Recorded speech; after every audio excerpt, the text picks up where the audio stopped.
आइए बंधुओं, आज कुछ तात्विक चर्चा करते हैं। लोग कहते हैं काम क्रोध लोभ मोह छूटता नहीं है, लेकिन याद रखो, काम क्रोध लोभ ये तुम्हारा स्वभाव नहीं है, विकार हैं विकार। स्वभाव या प्रकृति का परिवर्तन बहुत कठिन है, असंभव सा है, पर विकारों का नाश तो प्रयत्न साध्य है, प्रयत्न साध्य। इसीलिए भगवान श्री कृष्ण गीता में कहते हैं कि ज्ञानी भी अपनी प्रकृति के अनुसार चेष्टा करता है। प्रकृति का निग्रह कोई क्या करेगा? भगवान कहते हैं, सदृशं चेष्टते स्वस्या प्रकृतिर्ज्ञानवानपि प्रकृतिं यान्ति भूतानि निग्रह किम करिष्यति।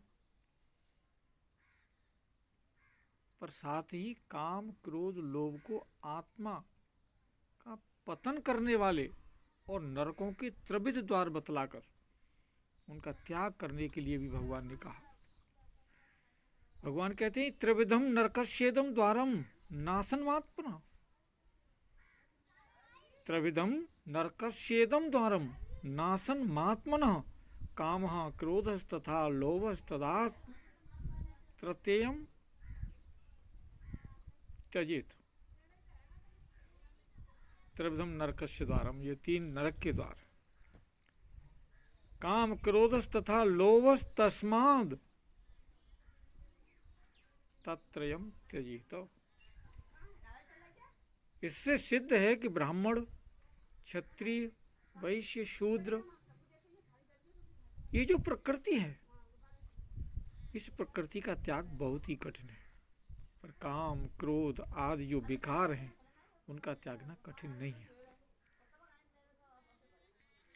काम क्रोध आदि विकार तभी तक तुम्हारे पर अधिकार जमाए हुए हैं जब तक इन्हें बलवान मान करके आपने निर्बलता पूर्वक और इनकी अधीनता को स्वीकार कर लिया है। जिस घड़ी तुम अपने स्वरूप को संभालोगे और अपने नित्य संगी परम सुहृदय भगवान के अमोघ बल का एहसास करके जब इनको ललकारोगे, उसी घड़ी ये तुम्हारे गुलाम बन जाएंगे, जी छुड़ाकर भागने का अवसर ढूंढने लगेंगे।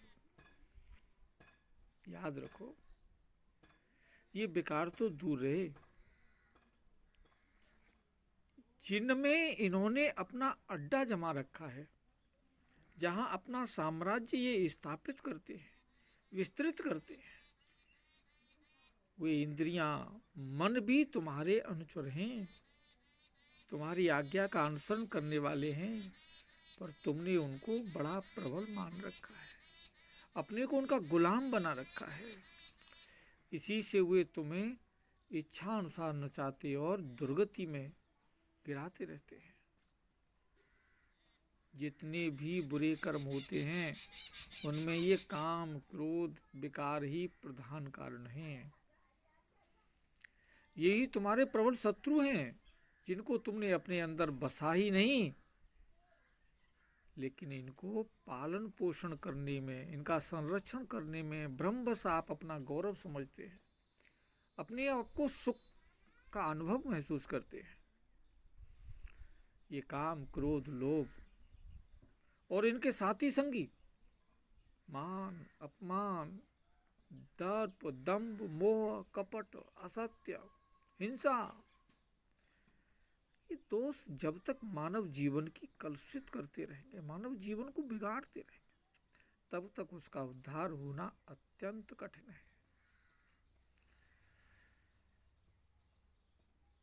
तब तक ये आपको कलुषित करते हैं, तब तक आप अपना उद्धार नहीं कर सकते।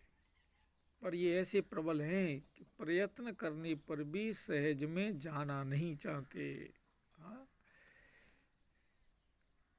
ये कितने ही प्रबल क्यों न हो, समझने की बात, पर आत्मा के तथा भगवान के बल के सामने इनका बल कोई भी स्थान नहीं रखता।